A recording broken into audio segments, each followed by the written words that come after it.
So hey hello welcome to all of you guys. Class 10th के जितने भी बच्चे हैं उनके लिए तो ये वीडियो पूरी मैंडेटरी होने वाली है कि उनको ये वीडियो पूरी की पूरी वॉच करनी है। बाकी जो क्लास 10th के नहीं भी हो तो उनके लिए भी मैं बता दूं कि मेरे चैनल पे आए हो, मेरी वीडियो पे क्लिक किए हो तो तुमको कुछ ना कुछ सीखने को मिलने वाला है। तो पूरी की पूरी वीडियो देखना टिल द वेरी एंड। सो अभी से केवल 21 दिन बचे हुए हैं तुम्हारे बोर्ड्स एग्जाम्स को, और क्लास 10th के बोर्ड एग्जाम आने वाले हैं और इतना टफ नहीं होता है। तुम डेफिनेटली अच्छे अच्छे नंबर निकाल सकते हो अगर तुमने शुरू से पढ़ा है, ढंग से पढ़ा है और किसी एक टीचर को फॉलो करना है। तो अंत में अपना टीचर बदलने की गलती मत कर देना, बिकॉज अक्सर बच्चे ये करते हैं कि टीचर को बदल देते हैं। लास्ट लास्ट में टीचर को नहीं बदलना है। अगर तुमने साल भर किसी टीचर से पढ़ा है तो उस टीचर पर भरोसा करके अपना एग्जाम दो। कभी भी अपने दोस्तों के कहने पर मत पढ़ो। कभी भी कोई कह रहा है कि ये अच्छा टीचर है, अभी इससे पढ़ ले थोड़ा सा, ये वाला टॉपिक ये अच्छा पढ़ाता है, तो नहीं भाई मत कर तू ऐसा काम। अगर साल भर किसी टीचर से पढ़ा है तो उस पर ट्रस्ट कर और उसी पे ट्रस्ट करके एग्जाम देने जा, क्योंकि वही तेरा टीचर है। उसने तेरे को साल भर पढ़ाया है और वो अभी भी अच्छा गाइडेंस देगा तेरे को, और उसी पे भरोसा करके जाने का। अगर साल भर किसी टीचर से पढ़ लिए हो तो उसी से पढ़ो लास्ट तक। स्पेशली लास्ट में बच्चे करते हैं और अभी बिल्कुल टाइम नहीं बचा है,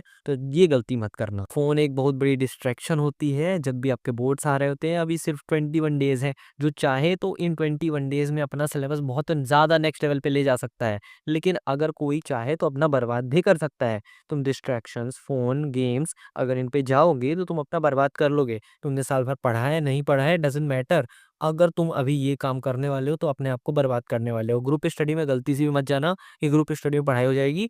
बेटा जी आप 10th के बच्चे हो, आप 10th के बच्चे हो तो आके आपके दोस्त भी 10th के बच्चे होने वाले हैं, तो वो इतने सीरियस नहीं होंगे जितने आपके कॉलेज के फ्रेंड्स होंगे। तो ध्यान रखिएगा, कॉलेज में जाओगे, हॉस्टल्स पे बैठोगे तो एक बार को एक रात पहले तुम ग्रुप स्टडी में पढ़ सकते हो, क्योंकि वो लोग जो होंगे ना उनको पता है कि अगर तब नहीं पढ़ेंगे तो नौकरी नहीं मिलेगी, तब नहीं पढ़ेंगे तो आगे जिंदगी में कुछ नहीं होने वाला। ये जो उनकी जिंदगी के लास्ट लास्ट के एग्जाम होने वाले हैं। बट 10th का एग्जाम कोई ऐसा नहीं होता कि बहुत एकदम लास्ट का जिंदगी खत्म होने वाली है, नहीं। तो ध्यान रखना, ग्रुप स्टडी में मत जाना। तुमको सेल्फ स्टडी होती है जब लास्ट टाइम में तुम स्टडी कर रहे होते हो। तो भाई ग्रुप स्टडी में तो गलती से भी नहीं जाना, बिकॉज ग्रुप स्टडी में केवल तुम्हारा डिस्ट्रैक्शन होने वाला है और तुम पढ़ भी नहीं पाओगे जितना तुम सेल्फ स्टडी में पढ़ लेते। देखो, किसी भी टॉपिक को 10 बार पढ़ना, बार बार पढ़ना, पढ़ना एक्चुअली में एक मिस्टेक मानी जाएगी, बिकॉज बस पढ़ना नहीं होता है, आपको समझना होता है। और अगर आप एक बार बहुत सारा अपना पोर्शन और सिलेबस खत्म कर रखे हो, लेकिन अभी ये बात समझो, अगर तुमने ऑलरेडी किसी टॉपिक को पढ़ रखा है और उसको फिर से बस तुम रीड करने बैठ गए हो, तो reading it is a mistake भाई। तुमको पढ़ना नहीं है, तुमको लेके बस किताब को पढ़ नहीं देना है। नहीं भाई, ये मत कर देना।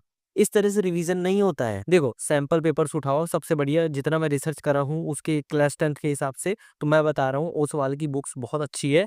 लेकिन अगर तुमको कुछ भी नहीं समझ में आ रहा है तो सैंपल पेपर सिंपली उठाओ, उसको सॉल्व करने बैठो, 3 घंटे का टाइमर लगाओ और सॉल्व करने बैठ जाओ। जितना हो सकता है, जितने बनते हैं उतने कर रहे हैं, और एग्जाम में जैसे लिखने वाले हो वैसा ही लिखना है, ठीक है। जितने नहीं बनते उनको नोट डाउन कर लो, फिर उन क्वेश्चन को जो नहीं बने हैं उन पर्टिकुलर क्वेश्चन को जाके पढ़ो और फिर से आके लिखने की कोशिश करो। अब इसके बाद जो है ना, वो तुम्हारा जो सैंपल पेपर के क्वेश्चन है वो ठोस हो जाएंगे, और वो बहुत इंपॉर्टेंट क्वेश्चन होते हैं जो कि सैंपल पेपर में PYQs में लिखे हुए होते हैं। तो ध्यान रखना, इस तरह से तुमको रिवीजन अपना करना है, ना कि उस तरह से कि तुम अपना पूरा नोट्स ही लेके बैठ गए बस पढ़ रहे हैं। उस तरह नहीं करना। देखो, एक मिस्टेक नोटबुक तुम बना सकते हो। मिस्टेक नोटबुक ऐसे एक्चुअल में होती क्या है, देखो, जब भी तुम क्वेश्चन सॉल्व कर रहे हो, जब भी तुम किसी क्वेश्चन को कर रहे हो और तुम उस टाइम पे मिस्टेक करते हो कोई सी, तो उसको जाके उस नोटबुक पे नोट कर सकते हो कि यहाँ पर मुझे वो क्वेश्चन आता है लेकिन स्टिल मैंने इस क्वेश्चन में गलती की, और कहाँ गलती की वो भी। ये चीज शॉर्ट में तुमको अपनी मिस्टेक नोटबुक में लिख लेना है। सिर्फ 10 रुपए की कॉपी खरीद लेना, उसमें काम हो जाएगा तुम्हारे एक सब्जेक्ट का।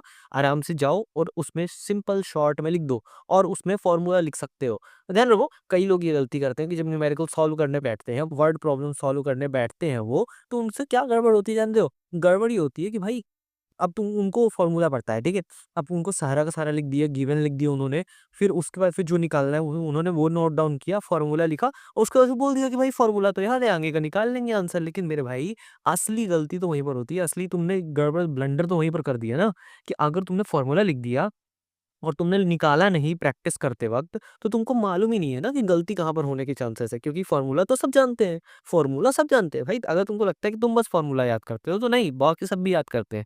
लेकिन जानते हो बाकी सब में टॉपर में क्या अंतर होता है? बाकी सब में टॉपर में ये अंतर होता है कि जब वो प्रैक्टिस करता है तो वो फॉर्मूले के अलावा पूरा आंसर तक प्रैक्टिस करता है, कि जब तक आंसर नहीं आ जाता। बिकॉज अक्सर होता क्या है, फॉर्मूला तो आपसे बनता है लेकिन बीच में कैलकुलेशन मिस्टेक कर दोगे कहीं ना कहीं, जिसकी वजह से आंसर नहीं आएगा। और जो बंदा बस फॉर्मूला बस याद किया है, उसने कभी कभी आंसर तक वाले स्टेप में गया ही नहीं है, उसको थोड़ी ना पता चलेगा कि मिस्टेक कहाँ होती है। जो एक्चुअली में सॉल्व किया है, आंसर निकालने वाले स्टेप तक गया है, उसको पता रहने वाला है कि भाई मिस्टेक कहाँ होती है, सबको नहीं पता होता है। सर इस वीडियो को इतना ही रखूँगा, बाकी की सारी चीज़ें इसके नेक्स्ट पार्ट में बता दूँगा आप लोगों को, जो कि बहुत जल्दी लाने वाला हूँ, बहुत जल्दी आने वाला है। सब्सक्राइब कर लेना उसके लिए। तो भाई तुम क्लास 10th की स्टूडेंट हो, नहीं हो, डज़न्ट मैटर, आप इस चैनल को सब्सक्राइब कर सकते हो। आप इस चैनल को सेल्फ इंप्रूवमेंट कंटेंट के लिए सब्सक्राइब करो, बिकॉज़ ये चैनल सेल्फ इंप्रूवमेंट का ही चैनल है, ना कि क्लास 10th का चैनल है। बिल्कुल नहीं, ये कोई एजुकेशनल चैनल नहीं है।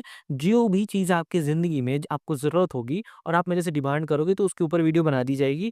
Weather it is class 10th content, whether it is class 12th content, वे या फिर आपकी स्किन से रिलेटेड कोई कंटेंट हो, हेयर से रिलेटेड कंटेंट हो, आपके फैशन से रिलेटेड कंटेंट हो, आपकी ज़िंदगी को बेहतर बनाने के लिए जो भी कंटेंट प्रोवाइड करना पड़ेगा, मैं करूँगा आपको। And you can subscribe to the channel, like the video and share it with all the guys who is in class 10th। And मिलते हैं नेक्स्ट वीडियो में, तब तक के लिए होप करता हूँ कि आप पढ़ाई करोगे, आप मेहनत करोगे और कभी भी हार नहीं मानना। मिलते हैं नेक्स्ट वीडियो में, तब तक के लिए बाय।